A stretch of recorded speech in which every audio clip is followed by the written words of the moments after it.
heard, in fact, Sean Combs is bisexual. I've heard that from people who work for Bad Boy, who've now departed. Gays who were in Bad Boy, who have in fact told that he likes women, so he would in fact have to be bisexual. I've heard Sean Combs is in fact bisexual. From people who used to work in his company. So I'm assuming, I've not had sex with Sean Combs. I've not spoke to Sean Combs.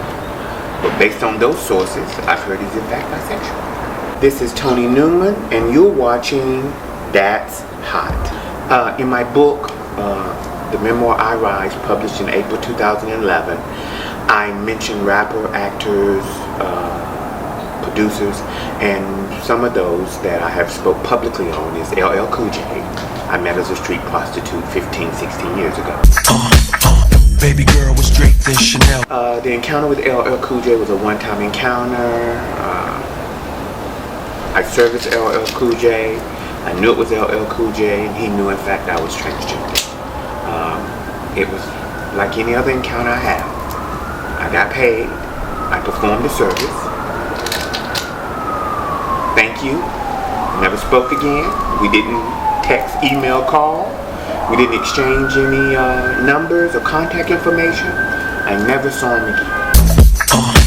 I saw Eddie Murphy 15, 16 years ago pick up friends of mine on that street block in New York City. Hey boy, you look mighty cute in them jeans.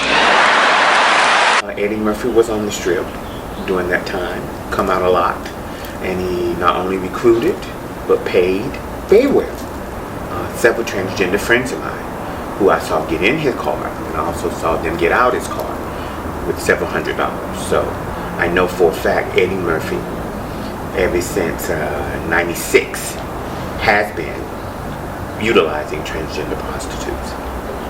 Did he ever tell him to keep it quiet, or did he ever tell him? I don't know if since I didn't have a one-on-one encounter with him, I don't know the verbiage that he used. I'm assuming since we were street prostitutes, I guess he never thought we'd tell anybody anyway. Most people out there during that time, we were street prostitutes, working the block late at night in the meat packaging district in the village. It was spoken that you wouldn't tell anybody, but I don't think they really thought who would listen anyway during that time. So when they were out there recruiting, we were basically prostitutes of no societal value. So I don't really think anybody at that time was listening to what we would have said or done during that time. As far as media coming out and asking who are your clients, nobody cared except the police, who came out quite a bit. And just for people who might not be familiar with New York, or might not be familiar with like the area of like what you're referring to, can you explain what the meat packing district is? We used to call it 14th Street. 14th between 7th, 8th, and 9th Avenue. You would see 50 to 100 on the block, street spread across of African American, Latino, and Asian, and other minority transgenders out working the streets, trying to make a hustle. That is how we made our money to get our silicone, implants, hormones, injections. When we could go to the doctor, that's how we paid for it. That's how we paid for food. That's how we paid for rent as street prostitutes. So we were never seen in the day, but then it came nighttime, and we came out from about 10 p.m. until 6 in the morning, Monday through Sunday. Also had multiple encounters with Hot 97 DJ Mr. C. You know what I mean? This is the winning hand. We saw Mr. C driving the Hot 97 van, circling around. I've been in that van, I would say maybe 30, 40 times. During that time I had long braids. I was called Fit Terry, was my street name, and that was my transgender escort name, Terry, and I was out there. Mr. C was very nice to me. He enjoyed receiving good oral sex, would verbally express, do it right, come on, and the better you did it, he'd throw a 20 your way. Say, all right now, and you keep doing it until he finished his thing and you grab your money and he opened the van door and out you went. And what about how long was that ago? For me, that was about 15 years ago that I used to see Mr. C during that year and a half, 2 years I worked as a street prostitute. I saw him 3 or 4 times a week. I was fortunate in the beginning to get picked up 3 or 4 times a week.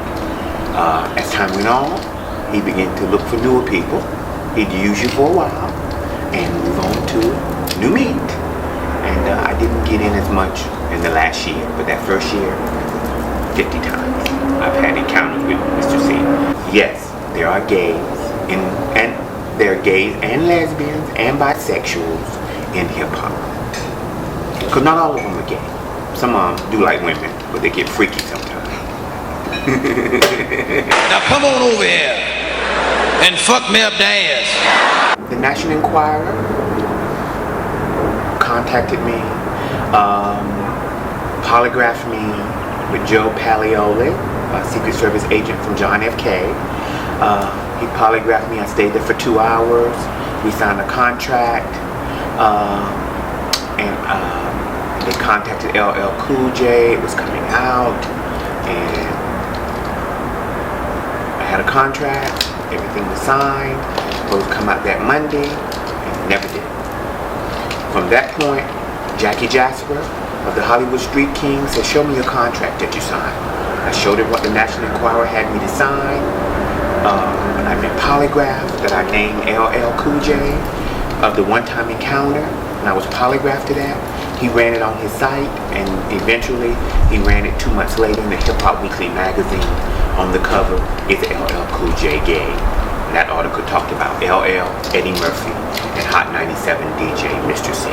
Did LL Cool J ever offer you anyone cush money? He did not. He hired Martin Singer.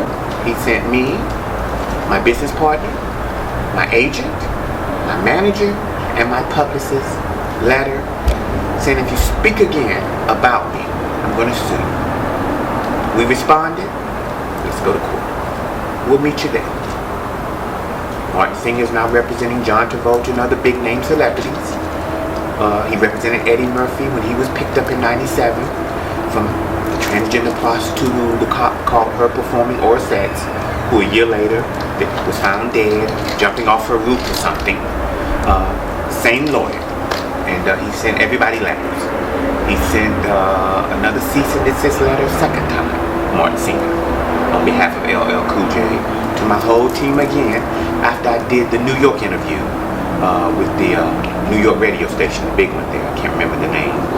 And we sent back and said, we shall not stop. They went away. Martin Singer, LL Cool J, nothing ever happened. Never went to court, never actually filed a lawsuit, just sent a bunch of threatening letters. Shut up.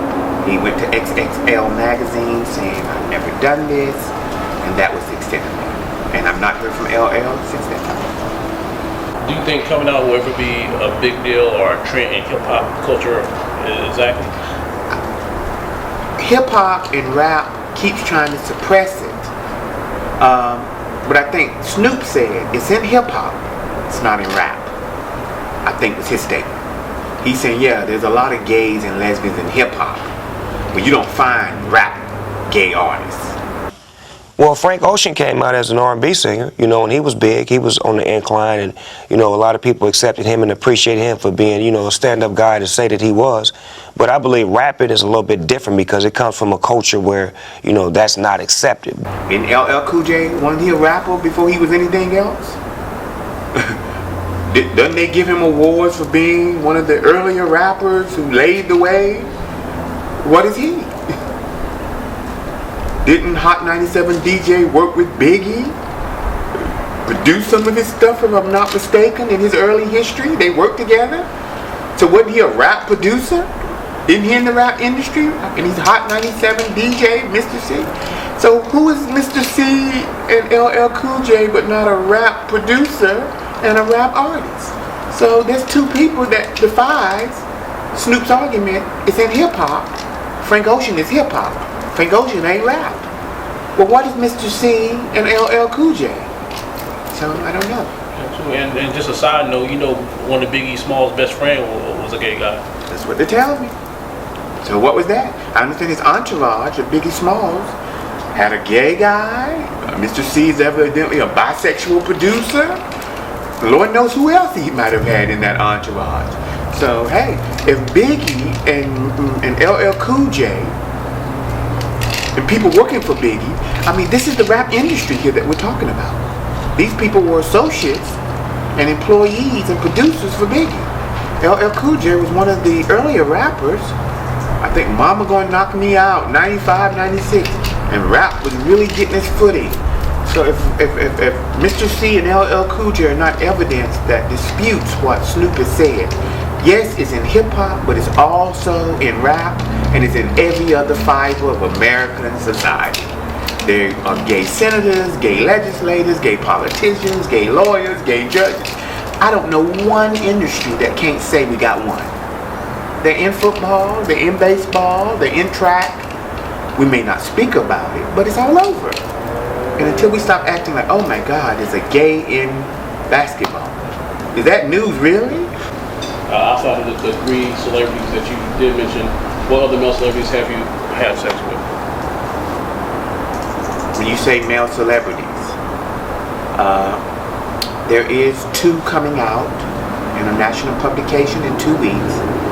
So I will tell you all on That's Hot, wait and see. 2 huge names will be coming out in a major publication in 2 weeks that I've just announced about 2 people who me and my female escort friend, Mistress Carmen, saw as a team. I worked with a female, an Asian girl, for almost 3 years. We traveled all over the country together. And she and I got to see some really big names. And that will be coming out in 2 weeks in another publication. So I would say just stay tuned. That's Hot will get the first tip when it pops. Can you give a hint? Is it a hip-hop artist? Is it an actor? Is it a... It would be an actor and a husband of a famous female celebrity. That's all I can say. Current actor. Current husband of a famous current female celebrity. These are names that are currently in the news today. As a threesome with my Asian female counterpart, Mistress Carmen, I was Mistress Terry. We had encounters as a female transgender team for almost 4 years in Las Vegas, Hollywood, Miami, Fort Lauderdale, Las Vegas, Boston, Chicago, New York, Canada, Arizona. That's all I can think of right offhand. And how much would these celebrities pay you? We got paid $500 a pop, $300 for her, the female. They would come to her as a client first, through her ads, as a female escort. And she would say, would you like to see my transgender counterpart dressed in the same outfit as me? We would wear cop, nurse, fireman uniform, identical, and do a threesome. I've heard it from multiple sources that Chris Boss is in fact bisexual. Heard that Trey Songz in Atlanta is bisexual from encounters and associates in Atlanta, Georgia, saying that he would be bisexual since he does have encounters with women and other. I call that bisexual, not gay. Since he is having sex with the opposite sex, he would have to be bisexual. So I've heard he is in fact bisexual. That's hot.com.